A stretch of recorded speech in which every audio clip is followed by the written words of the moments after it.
रहते हैं और कोई वस्त्र नहीं धारण करते, दिगंबर। दिग माने दिशाएं, दिशाएं ही जिनकी अंबर है, अर्थात नग्न अवस्था में रहते हैं। ये वर्णन करते हैं कि एकादशी व्रत को हरितोष व्रत कहते हैं। भगवान की प्रसन्नता के लिए, हरिजू की प्रसन्नता के लिए एकादशी व्रत रहा जाता है। प्रायः समस्त वैष्णव जन रहते हैं। जो रसिक जन प्रियाजू के चरणों के अनन्य हैं, उनका एक ही व्रत है, श्यामा श्याम की आठों पहर उपासना करते हुए अपने मन वृत्ति को श्यामा श्याम में समर्पित करना। पर जो एकादशी व्रत रहते हैं परम धन्य हैं, वो हरितोष व्रत है। अब एकादशी व्रत का नियम क्या है और कैसे एकादशी व्रत का फल मिलता है, कई बार चर्चा हुई। बहुत सुंदर शास्त्र प्रमाण के अनुसार श्री सनातन मुनि बोल रहे हैं, जिसे एकादशी रहनी हो और एकादशी का फल प्राप्त करना हो, उसको 3 दिन, एक तो दशमी और एक द्वादशी और फिर बीच में एकादशी, उसको 3 दिन संयम में रहना होता है, तब बीच की एकादशी का उसे फल प्राप्त होता है। जिसे एकादशी व्रत रहना हो, उसका नियम है कि दशमी के दिन कांसे के पात्र का त्याग करें। वैष्णव सिद्धांत है कि कभी जिसमें मांस बना उस रसोई का भोजन न ग्रहण करें। मसूर की दाल, चना की दाल, कोदों और कोई भी शाक, शहद, दूसरों का अन्न, दोबारा भोजन और मैथुन, ये दशमी के दिन त्याग दे। एक बार दशमी के दिन भोजन करे 24 घंटे में, क्योंकि एकादशी रहना है। कांसे का पात्र, जिस रसोई में मांस बना उसके भोजन का त्याग। मसूर की दाल, चना, कोदो, शाक, मधु अर्थात शहद और दूसरे के द्वारा दिया हुआ भोजन और दोबारा भोजन और मैथुन क्रिया, इनका दशमी के दिन कभी भी प्रयोग ना करें। इन 10 वस्तुओं से वैष्णव दूर रहे दशमी के दिन। फिर एकादशी के व्रत में,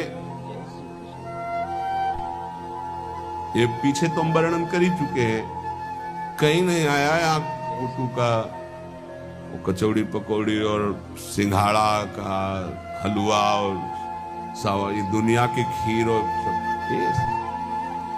एकादशी के दिन किसी भी तरह की गेम आदि क्रीड़ा ना खेलें। जैसे अब आज व्रत है तो बैठे हैं अपना मोबाइल में गेम खेल रहे हैं, ऐसा कोई भी क्रीड़ा नहीं। द्यूत क्रीड़ा, किसी भी तरह का गेम, ये सब खेल नहीं। एकादशी के दिन उपासक को चाहिए कि वो किसी भी तरह की क्रीड़ा, मनोरंजन बिल्कुल नहीं, नींद नहीं लेनी उसको, न दिन में न रात में। एकादशी व्रत, और प्रायः पुराने महापुरुषों ने ऐसा किया है। रामदास जी डाकोर के रात में जाते थे, रणछोड़ भगवान के यहाँ कीर्तन करते थे जाकर। तभी तो भगवान उनके कीर्तन पर, उनकी भक्ति पर रीझ कर गाड़ी में बैठकर उनके साथ आए थे। पूरी रात जगकर कीर्तन करना, और दिन में तो सोना ही निषेध है। पान खाना निषेध। राधे राधे।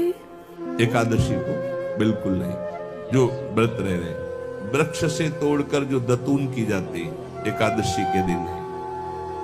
दूसरे की निंदा करना, चर्चा करना नहीं, अर्थात अधिकतर मौन व्रत धारण करे एकादशी के दिन। चुगली करना, कोई चोरी करना, वाणी से, शरीर से, मन से किसी को दुख पहुंचाना, भोग करना, मैथुन करना, किसी के ऊपर गुस्सा करना, झूठ बोलना, एकादशी के दिन ये नहीं करना चाहिए। एकादशी को एक बार कुछ फलाहार शुद्ध, अगर आपके पास कोई व्यवस्था नहीं तो थोड़ा दूध है, जल है, ऐसे आप लेकर, या थोड़ा सा फल ले, थोड़ा सा फल लेकर के प्राण पोषण, एक दिन में मर नहीं जाओगे। कितने तो निर्जला एकादशी रहते हैं, हर एकादशी निर्जला। पूज्य श्री मथुरा दास जी निर्जला ही रहते थे हर एकादशी। चलो भैया आपकी सामर्थ्य नहीं, जल 2-4 बार ले लो, एक बार थोड़ा सा दूध और फल ले लो, चल जाएगा काम, प्राणों का पोषण हो जाएगा। ये आचरण न करे, एक बार कुछ आहार ले ले, वो भी शुद्ध भगवद अर्पित प्रसाद। फिर द्वादशी को कांस के पात्र में द्वादशी को भी भोजन न पावे। जिस रसोई में मांस बनाओ उसमें आहार न ले, किसी भी तरह का नशा द्वादशी को न करे, शहद न पाए, तेल के बने पदार्थ। कृपया करके वीडियो को स्किप ना करें, वीडियो को पूरा देखें। राधे राधे। न पाए, मिथ्या भाषण न करे और बहुत शरीर का व्यायाम न करे, बहुत थकावट वाले कार्य न करे, दोबारा भोजन न करे, एक बार द्वादशी को भी भोजन पवित्र। मैथुन न करे, जिसका स्पर्श नहीं किया जाता ऐसे पदार्थों का स्पर्श न करे, और मसूर की दाल न खाए। द्वादशी को जो इन नियमों का पालन करता है, दशमी द्वादशी ऐसे और एकादशी ऐसे, तब उसे एकादशी व्रत का फल प्राप्त होता है। उपासक को चाहिए कि इन नियमों से व्रत का अनुष्ठान करे, मनमानी आचरण न करे। सबसे प्रार्थना जो एकादशी रहते हो, हरितोष व्रत इसे कहते हैं, भगवान की प्रसन्नता के लिए रहा जाता है, रहना चाहिए। जो अपनी आचार्य परंपरा में हैं, जैसे जिनका सिद्धांत है, पर रहने का सिद्धांत ये श्री सनत कुमार जी वर्णन, श्री सनक जी महाराज, ये सनत कुमार जी वर्णन की।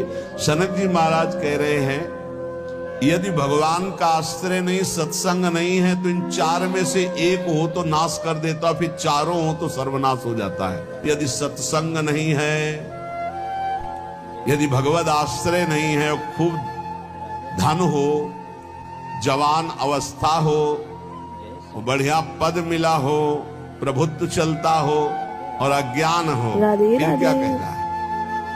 बोले चारों जहां मौजूद होते हैं वहां सर्वनाश का खेल शुरू हो जाता है।